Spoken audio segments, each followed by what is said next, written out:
Je vous ai parlé de beaucoup de choses hier par rapport aux défis missiologiques pour l'Église, en majorité des personnes immigrées ici en Europe. Je vous ai largement parlé et nous avons vu ça à partir de ce verset 8 du livre des Actes des Apôtres. Vous recevrez une puissance, le Saint-Esprit survenant sur vous. Vous allez recevoir cette puissance pourquoi? Pour devenir des témoins. Ça veut dire le Saint-Esprit est venu pour l'influence. L'influence, disait Jésus, à Jérusalem. Jérusalem, c'est l'endroit de la menace. C'est l'endroit où on venait de crucifier les sauveurs. Il va de soi que tout ce qui appartenait à Jésus se sont cachés. Jésus dit même dans ces milieux de menaces, dans ces milieux difficiles, combien savent que même dans un endroit où sévit une grande oppression, on peut être témoin de Jésus. C'était ça Jérusalem en ce moment où Jésus parle. Vous serez mes témoins, c'est le moment où les autorités, l'organisation gouvernementale ne voulait plus entendre parler de Jésus.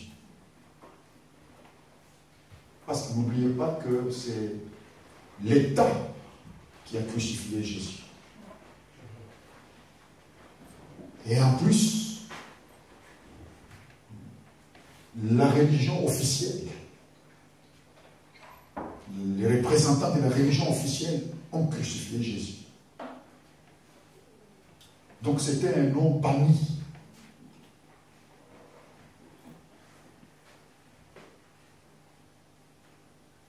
Parler de Jésus, c'était un affront contre l'État.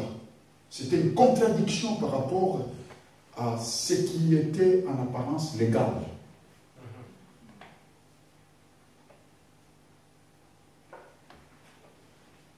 Mais Jésus dit, là à Jérusalem, vous allez avoir de l'influence. Là où on est menacé, il y a beaucoup de choses qui sont opposées, contraires. L'influence est possible.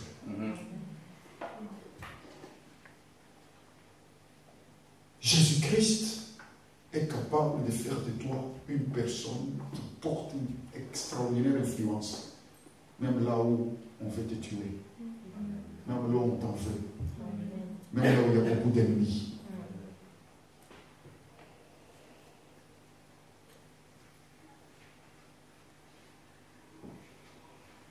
Combien veulent entrer dans leur influence dans la vie?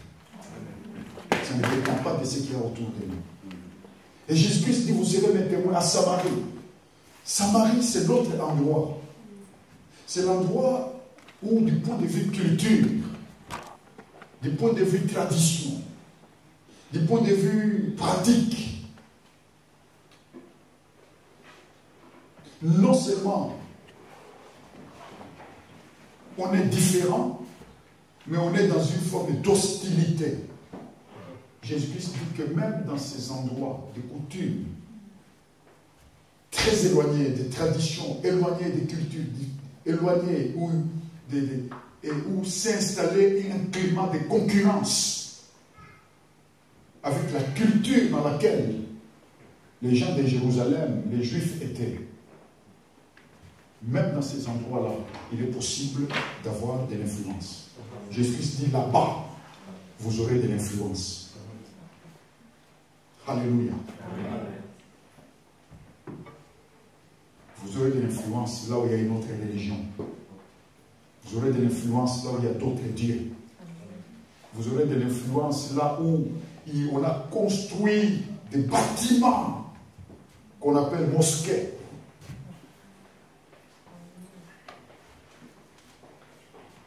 qu'on appelle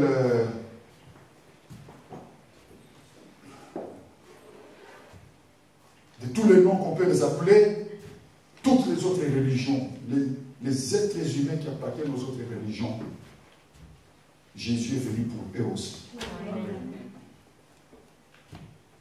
Même quand la religion est en compétition avec l'obédience chrétienne, Jésus-Christ dit, vous serez mes témoins à Samarie.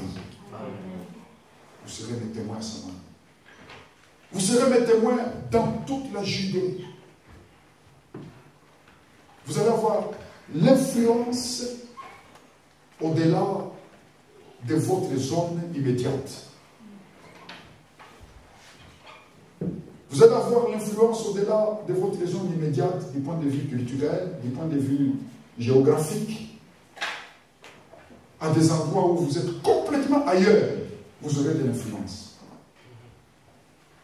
Et vous serez mes témoins jusqu'aux confins de la terre. Vous allez avoir de l'influence. Donc le Saint-Esprit vient dans ce contexte-là, dans ce contexte résolument missionnaire. Le Saint-Esprit vient donner du potentiel à la mission.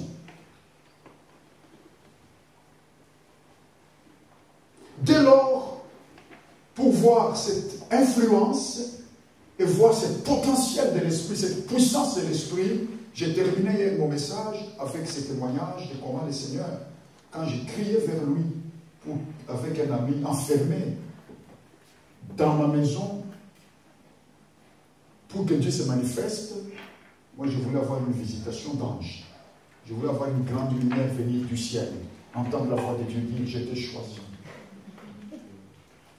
Mais ce jour-là, je vous ai dit qu'il n'y avait rien jusqu'à ce qu'au soir, on nous a arrêtés.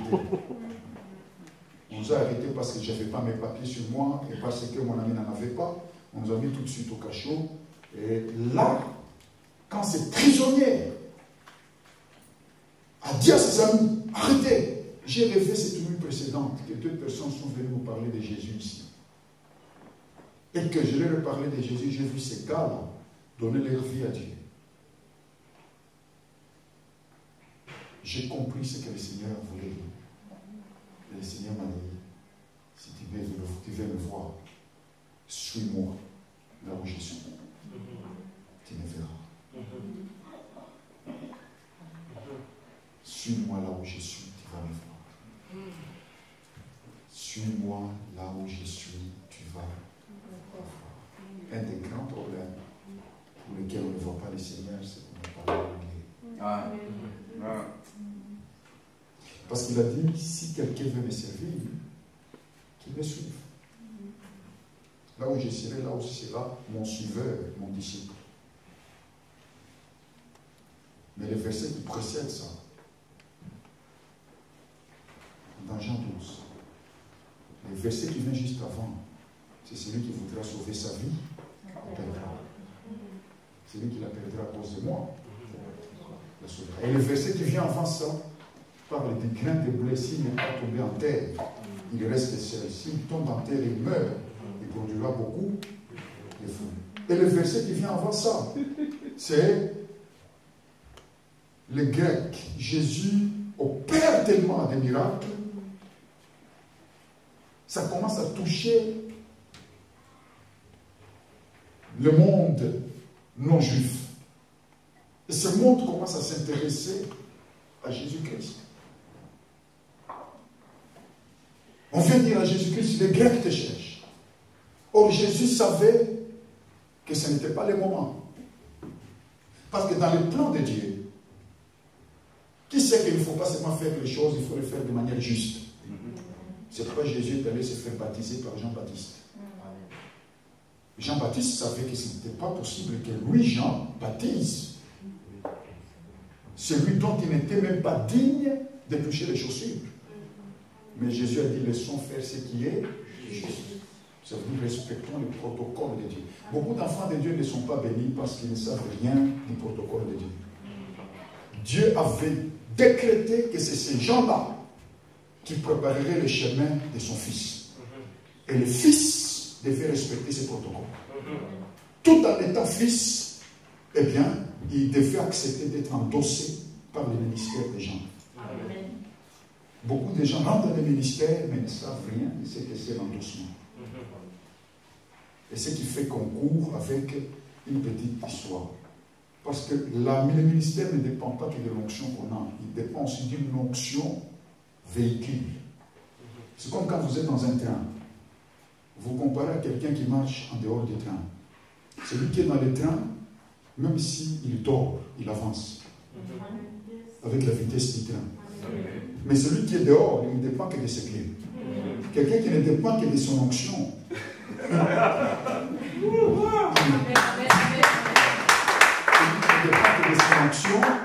Il n'a pas compris comment Dieu fonctionne. Dieu est un Dieu de protocole. Et le protocole, là, c'est un véhicule.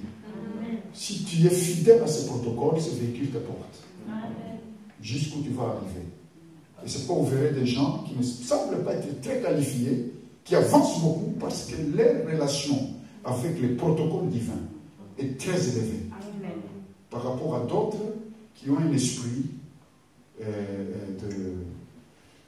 sans intelligence. Combien savent que l'intelligence est un don? L'intelligence de bien choisir. Et donc, Jésus-Christ s'est fait endosser par le ministère de Jean le Baptiste. Il respecte ça. Et Jésus-Christ respectait les choses, tout en étant fils de Dieu.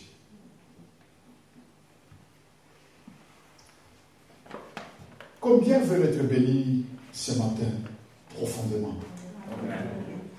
Ils veulent vivre quelque chose de nouveau, quelque chose de grand. Ils veulent rentrer dans leur influence. La vie est faite pour l'influence. La vie est faite pour l'influence. Et veux-tu mettre la main sur ton cœur du Seigneur? Prie le Seigneur. Prie le Seigneur pour que ta vie ne passe pas inaperçue, que ta vie puisse avoir son impact. Prie le Seigneur.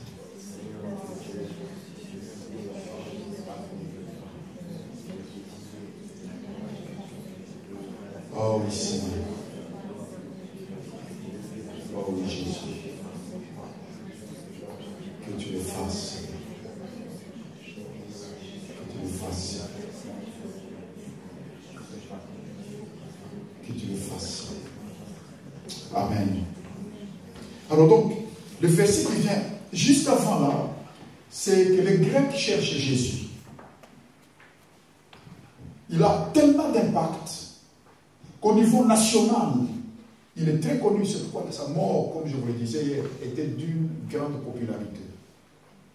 C'est pourquoi ces disciples qui allaient à Emmaüs, je vous disais, que lorsque Jésus s'approche d'eux, il leur pose la question: de quoi parlez-vous?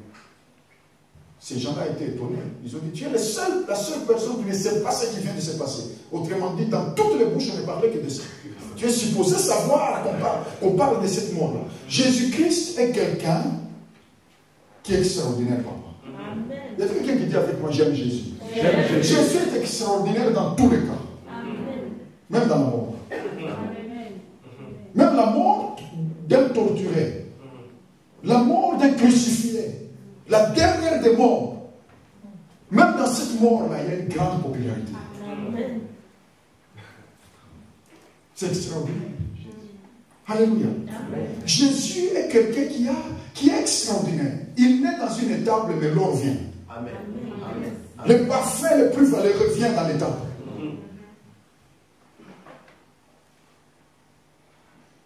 Nous avons déjà entendu que les gens vont en exil. Mais souvent, quand vous voyez les gens qui sont en train d'aller en exil avec un bébé, ce n'est pas le bébé qui va en exil, c'est les parents qui vont en exil. Amen. Mais il n'y a que Jésus, c'est le seul cas au monde pour lequel les parents sont là en exil à cause du bébé qui allait en exil. Amen.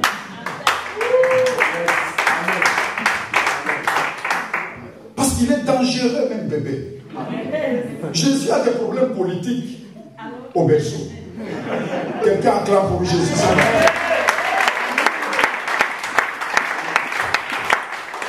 Jésus, né avec une grande influence, il influence les trônes. Étant bébé, il a des problèmes avec les rois. Bébé.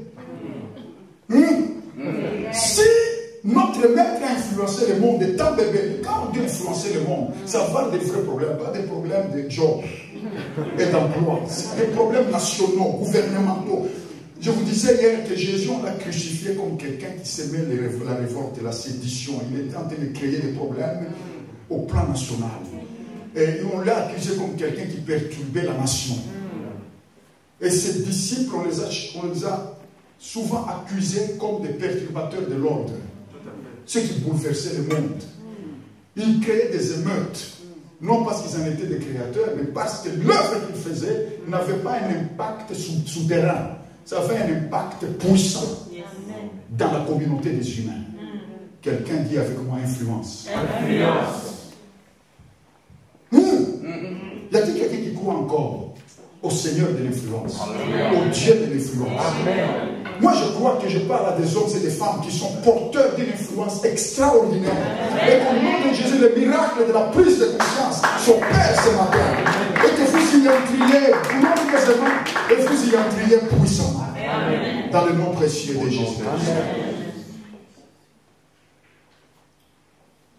Donc, il a un tel impact que tout Israël en est touché, mais les Grecs en ont la nouvelle.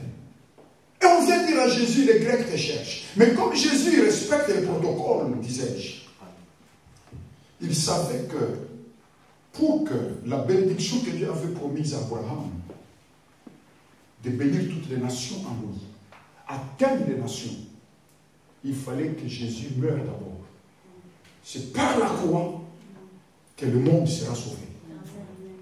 C'est pourquoi il disait pendant son ministère, je suis venu d'abord pour les brebis d'Israël. Il est venu accomplir l'Ancien Testament, l'amener à son aboutissement.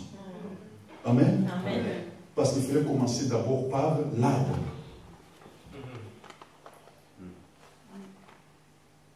Et puis les branches porteront des fruits. Amen. Dites Amen. Amen. Dieu est un Dieu d'ordre. C'est qu'on ne peut pas, nous en tant que chrétiens, avoir les opinions que le monde a au sujet d'Israël. Parce que si vous ne voulez pas Israël, fermez votre Bible. Elle vient d'Israël. Ne lisez plus la Bible. Vous devez comprendre que l'ennemi d'Israël, c'est le même ennemi de l'Église. Le diable a trois ennemis importants. Primo, la gloire de Dieu sur la terre. Tout ce qui veut travailler pour glorifier Dieu sera attaqué. Secondo, la Bible. Ça veut dire la vérité. Le diable est le père des mensonges. Il voudrait éteindre toute vérité sur terre. Et le troisième ennemi du diable, c'est tout ce qui s'appelle peuple de Dieu. L'Église ne doit jamais penser que son sort n'a rien à voir avec Israël. C'est un leurre, c'est un mensonge. Parce que les oracles de Dieu, nous les avons reçus d'Israël. Et la Bible dit, celui qui maudit Abraham sera maudit. Celui qui te bénira sera béni. On ne peut pas maudire Abraham. Parce que tous les oracles, tous les prophètes, tous les apôtres, sans exception, ont été hébreux. Ils sont venus d'Israël. Aujourd'hui qu'Israël a des problèmes, l'Église doit être en train de prier. Il ne faut pas prendre les chrétiens ne prennent pas ses opinions à la rue. Les chrétiens prennent ses opinions dans les Saintes Écritures.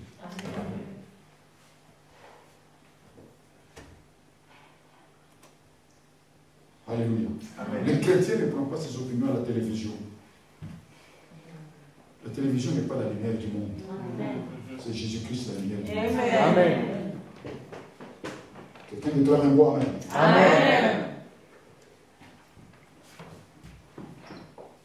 Nous sommes en train de traiter ce matin au sujet de notre influence sur la terre des hommes.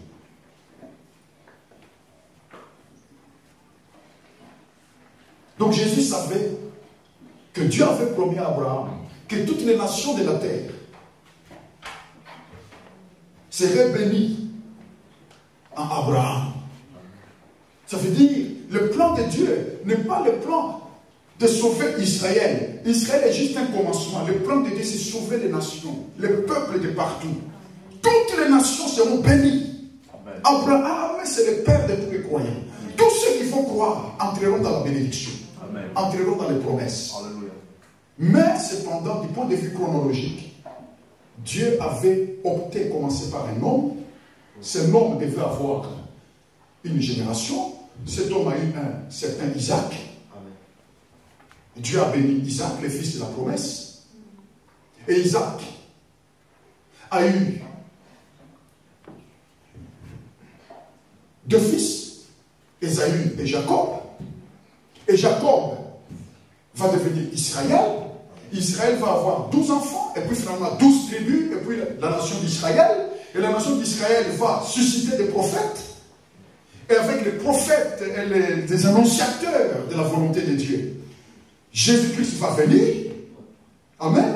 Amen. Et Jésus-Christ va venir maintenant pour passer à l'autre étape, l'étape principale du plan de Dieu, de bénir toutes les nations en Abraham. Dites Amen. Amen. À votre avis, pourquoi l'Europe a colonisé les autres mondes? Vous pensez que c'est parce que les Européens ont été plus intelligents? Non. C'est parce que quand Jésus est venu, il a pleuré sur Jérusalem. Jérusalem n'a pas connu le temps où il a été visité.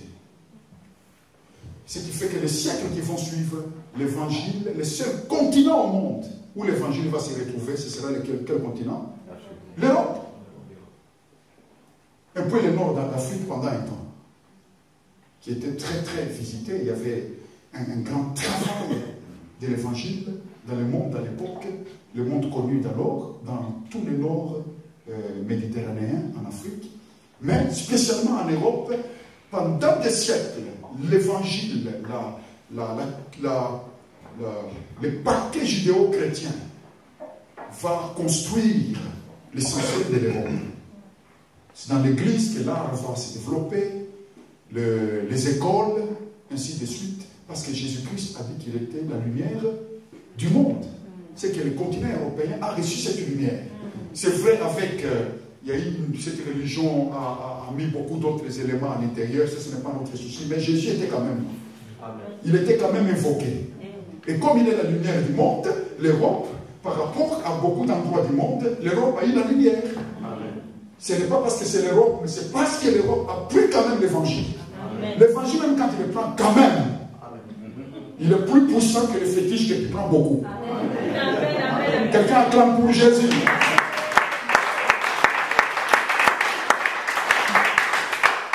Et comme Dieu avait promis à Abraham que toutes les nations seront bénies en lui, comme le mouvement de cette bénédiction d'Abraham était arrivé en Europe, il fallait que ce mouvement rentre dans les autres mondes. C'est quoi? C'est à l'Europe que Dieu a donné miraculeusement de découvrir les autres mondes. Ce n'est pas parce que c'est l'Europe.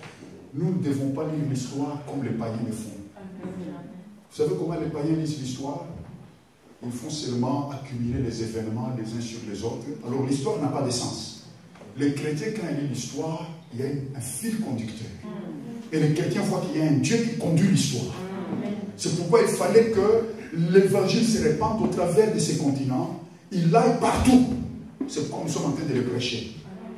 Dites Amen. Amen. Même s'ils en ont profité dans les œuvres de colonisation, chacun portera ses responsabilités devant Dieu. Mais l'évangile, nous l'avons. Nous avons la parole du Seigneur. Amen. Dites Amen. Amen. Nous avons la parole du Seigneur.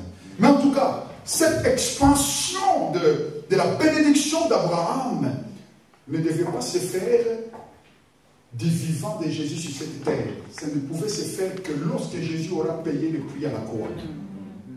Parce que c'est qu'il devait briser le mur de séparation. Parce que les autres nations n'étaient pas encore dans l'alliance avant. La première alliance, c'était l'alliance de Dieu avec Israël. Vous comprenez? Nous étions, nous, sans alliance. Notre alliance ne pouvait pas se baser sur la dispensation de l'Ancien Testament. C'est l'alliance du sang. Il fallait que le sang de Jésus coule. C'est pourquoi quand les Grecs cherchent Jésus, quand les Grecs les cherchent, Jésus sait qu'il doit respecter le protocole. Que les nations seront influencées après le coulement du sang. Alors il va dire, je suis venu pour les enfants d'Israël, les brebis d'Israël. C'est quoi vous verrez que quand, de temps en temps, il a fait quelques miracles pour les internationaux, mais c'était de temps en temps. Cette femme phénicienne, à un moment donné, vient demander le miracle. Jésus va lui dire, je ne suis venu que pour les brebis perdues d'Israël. Vous comprenez? Mais cette femme va comprendre que pour le moment, nous sommes dans la dimension symboliquement de ce qui représente un chien. Un chien, c'est le symbole de l'impureté. Le symbole de... Vous savez pourquoi Pierre est très difficile à aller prêcher chez les païens? C'est à cause du fait que c'était connu que les goïs, les nations, étaient dans l'impureté, dans la saleté. Et cette femme reconnaît par la foi que c'est vrai que pour le moment, nous sommes dans la dimension des chiens. Mais les chiens peuvent manger même les bêtes. Et cette femme a dit quelque chose de grand, mes frères. Et Jésus regarde cette femme. Quand elle dit que ta foi est grande, c'est parce que la foi sait te faire percevoir avec anticipation beaucoup de choses que le monde ne voit pas. Quand elle dit la foi est grande, parce que la foi, c'est les yeux. La foi, c'est la perception. C'est par la foi que Moïse a quitté le palais, refusant d'être appelé fils de la fille du Pharaon, refusant la gloire du palais, parce qu'il partait comme voyant celui qui est invisible. Amen.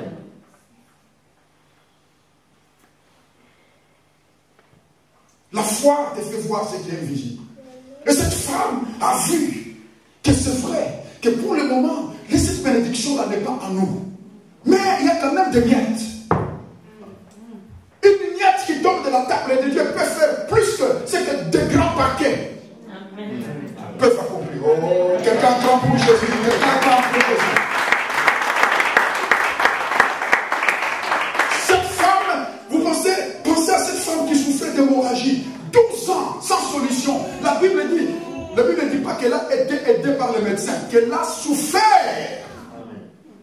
Elle a souffert entre les mains des médecins. Vous savez vous-même comment la médecine peut être agressive, déchirée. Il y a des choses quand vous entendez dans les hôpitaux. Vous voyez que la médecine, telle que nous la pratiquons, notre médecine scientifique, on bénit le Seigneur pour la science. Elle nous aide tellement. Mais il reste que c'est la main de l'homme. Il y a un côté très agressif. Quand vous entrez à l'hôpital, quand quelqu'un a des maladies graves, vous allez être en face des machines que vous n'avez jamais vues dans la vie. On les appelle de tous les noms, des machines compliquées, des caméras compliquées. Vous entrez comme dans une zone difficile. 12 ans d'hémorragie. Les moyens mis en place sont nombreux. Et ça fait tellement souffrir. Beaucoup de rendez-vous et de visites.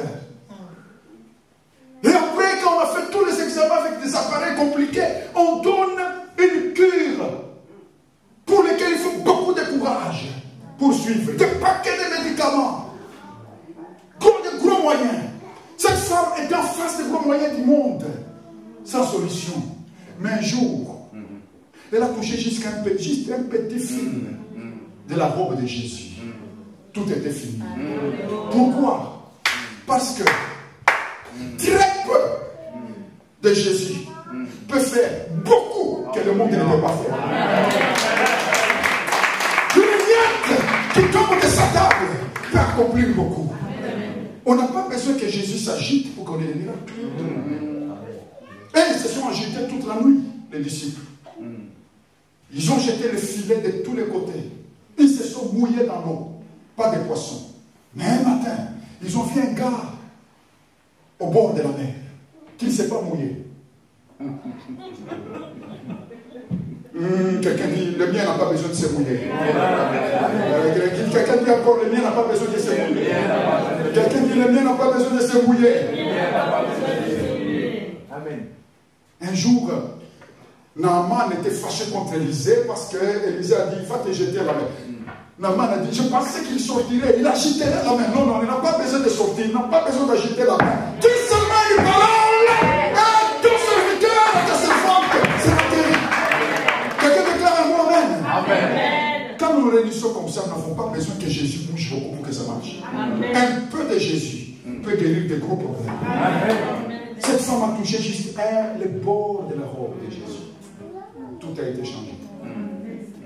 Et Jésus avait compris, plutôt avait admiré la foi de cette femme, la Phénicienne. Il a dit souvent en Israël, je n'ai pas vu une telle foi. Parce que la vraie foi doit percevoir, doit comprendre les choses en anticipation, longtemps en avance.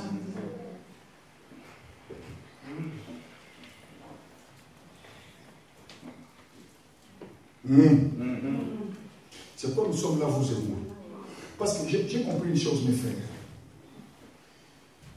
L'église qui va réussir aujourd'hui, papa, les églises issues de l'immigration, c'est l'église qui va accepter de prendre la distance par rapport à ce qu'on fait couramment.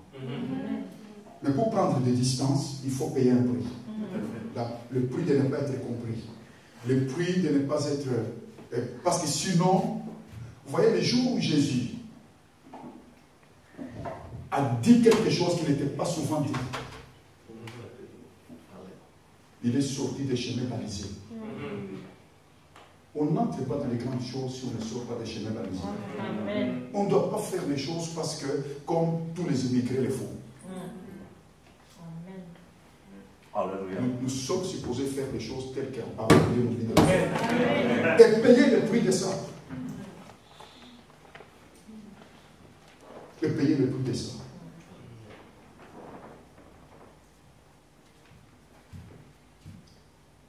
Quelqu'un dit à moi Amen. Amen. Dis avec moi, payer le prix de ça. Payer le prix de ça.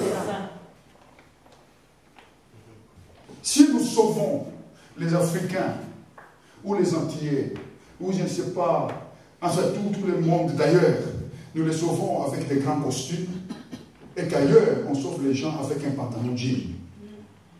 Nous devons apprendre aussi à mettre un pantalon jean pour sauver les autres. Amen. Quelqu'un déclare un mot Amen? Amen. Ça veut dire qu'il faut du courage pour sortir des chemins battus. Amen. Afin de faire exactement ce qui est efficace.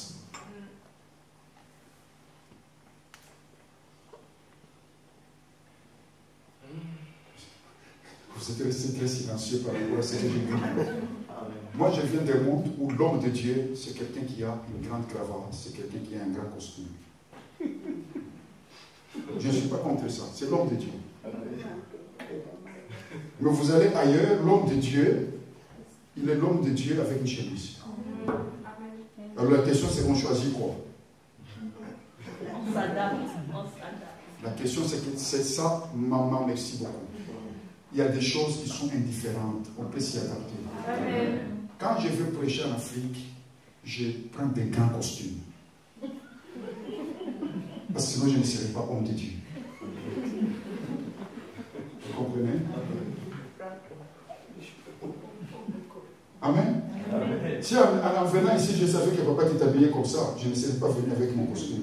Mais je n'avais que ses vêtements. Parce que je ne savais pas. Si on s'était dit avant, je serais venu avec un pantalon normal, et puis on s'adapte. Et puis, généralement en Afrique, vous savez que nous avons appris, nous, hommes de Dieu, à nous habiller puissamment.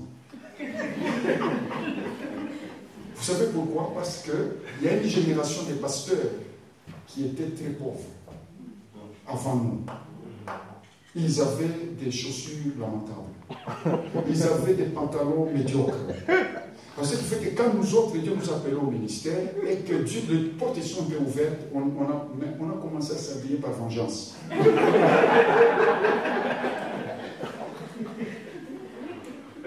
Et ces choses-là, on ne doit pas parcourir toute la route avec ça.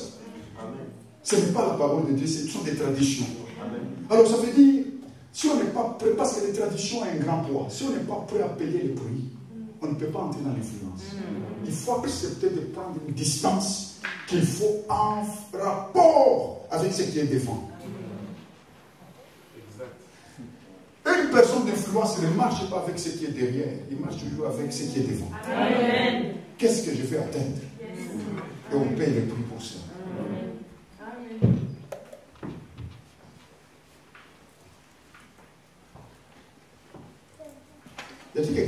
suivre ce que je viens de dire. Amen.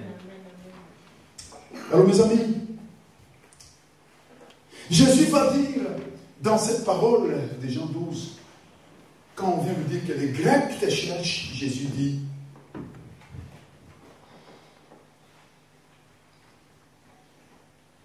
quand le Fils de l'homme sera élevé, ça veut dire quand on l'élèvera sur la croix, il attirera les hommes, tous les hommes. C'est-à-dire les nations ne vont pas être sauvées par une carte de visite.